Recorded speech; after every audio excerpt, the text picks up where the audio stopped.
Oi, minha gente! Olá, pessoal!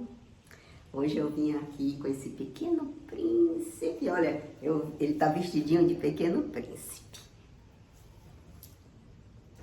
Vocês possuem alguma historinha que vocês gostam muito, que vocês nunca esqueceram, que vocês sempre revisitam? Comigo é o Pequeno Príncipe. Eu gosto, muitas historinhas dessas, tradicionais, elas me marcaram em determinada época, com determinada situação.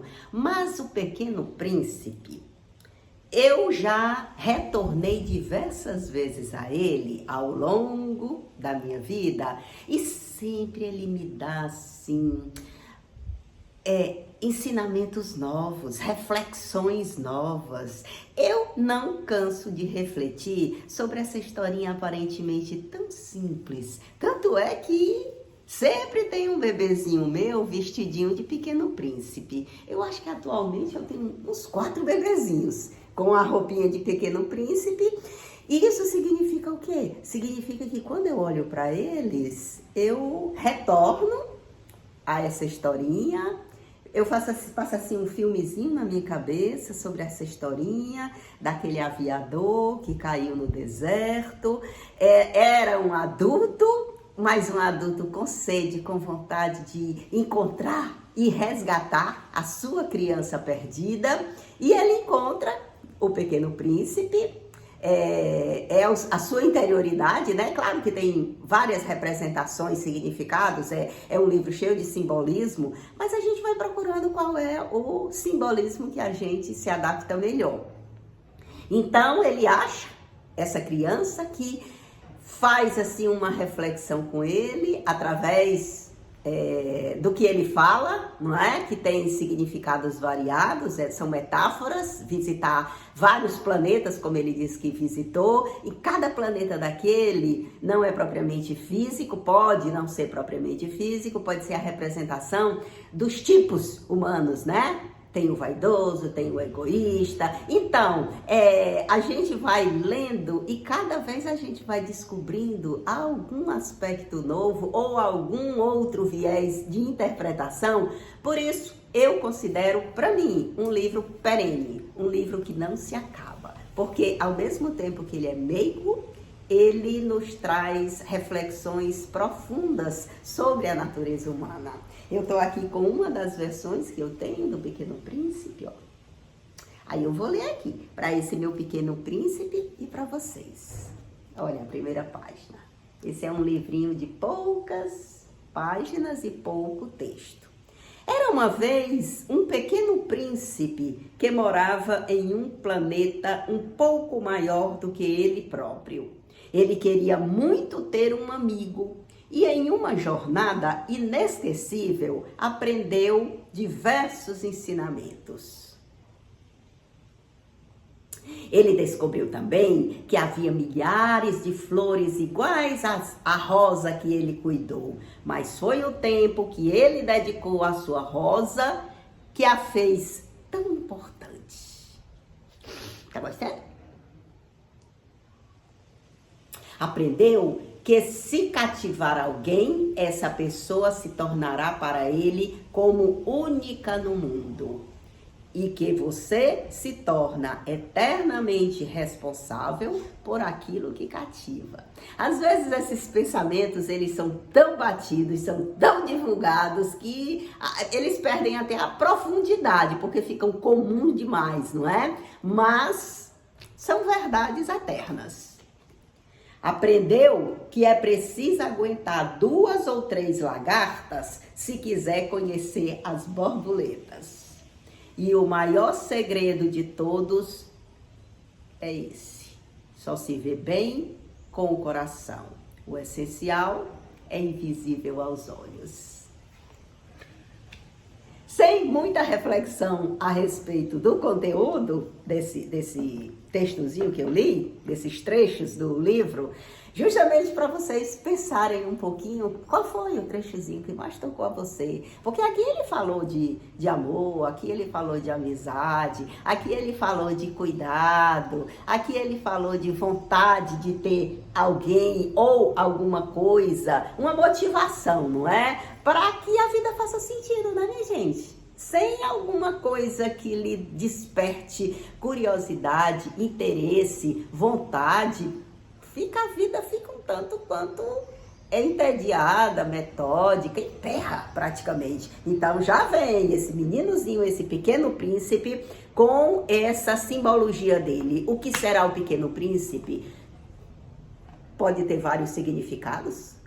A pureza, a inocência perdida, porque a gente se contaminou depois que cresceu, ficou adulto, ficou envolvido com coisas sérias demais, se revestiu de muita responsabilidade e aí naturalmente perdeu a leveza. Não houve tempo para cultivar a criatividade, não houve tempo para se embelezar com a natureza, com tudo que existe. E aí a gente foi se tornando aquele ser muito sério e acabou acumulando um bocado de frustração por conta disso.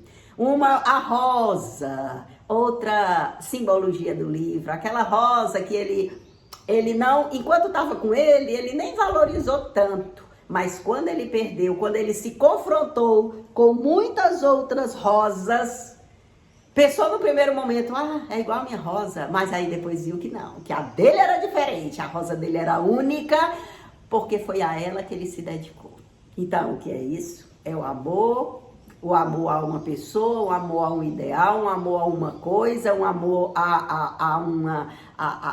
alguma coisa que a gente persegue, que a gente deseja, que a gente se dedica, um amor até ao nosso dia a dia, costumeiro, mas que ao longo do tempo ele construiu toda uma memória.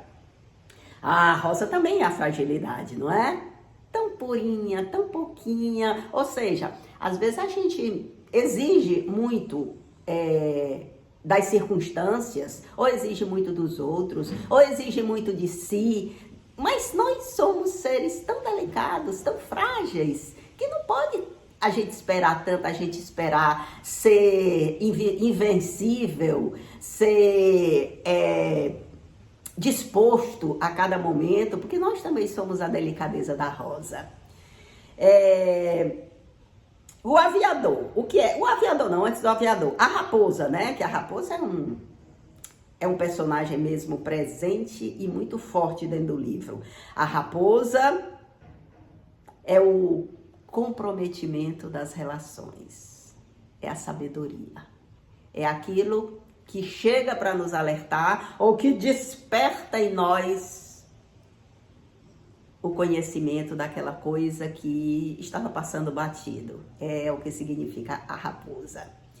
Outra coisa, o aviador. O aviador, aquele homem que por um acidente cai ali no deserto, onde encontra um príncipezinho, é o retorno à inocência. A essa inocência que não é ser besta, é essa inocência que é ser aberto a todas as necessidades que você está sentindo no momento, a todas as leituras que você pode ter da vida e a todo o encantamento que ficou guardadinho dentro de você há muito tempo, porque você ficou tratando apenas das coisas consideradas sérias pela sociedade, não é?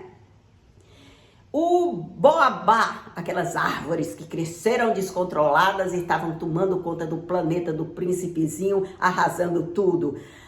A gente pode considerar várias coisas sobre o boabá, mas pode considerar principalmente os nossos pensamentos descontrolados, as nossas exigências para com a gente, para com os outros, para com a vida, tudo isso que sai do controle, tudo isso que sai assim da nossa paz, da nossa normalidade, daquilo que nos deixa tranquilos, é considerado boabá, porque é uma árvore daninha que vai tomando e coloca a gente praticamente louco, não é? De preocupação, de ansiedade, enfim, tudo aquilo que habita em nós e que nos é muito prejudicial. Outra coisa, a serpente. A serpente é muito, muito forte, a serpente. A serpente é o fim, é a nossa finitude, é a morte.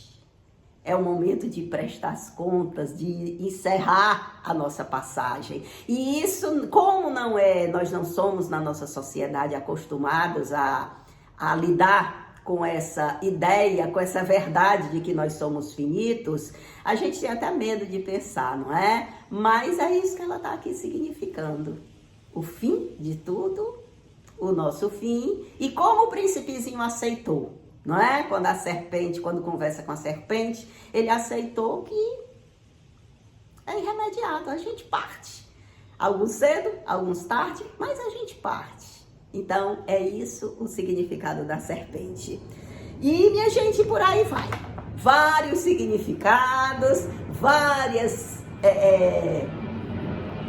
possibilidades da gente penetrar nessa obra, por isso é bom a gente reler de vez em quando. Eu já fiz, há vídeos passados, eu já fiz uma leitura por capítulos do Pequeno Príncipe, por isso não vale mais repetir a dose, então eu vim só mesmo bater esse pequeno papo com vocês, mostrar esse meu príncipezinho e desejar a todos uma ótima tarde de quarta-feira e até uma outra oportunidade. E diz aí, qual é a historinha que vocês levam consigo, guardam consigo, nunca esqueceram e que de vez em quando, pelo menos em pensamento, vocês revisitam.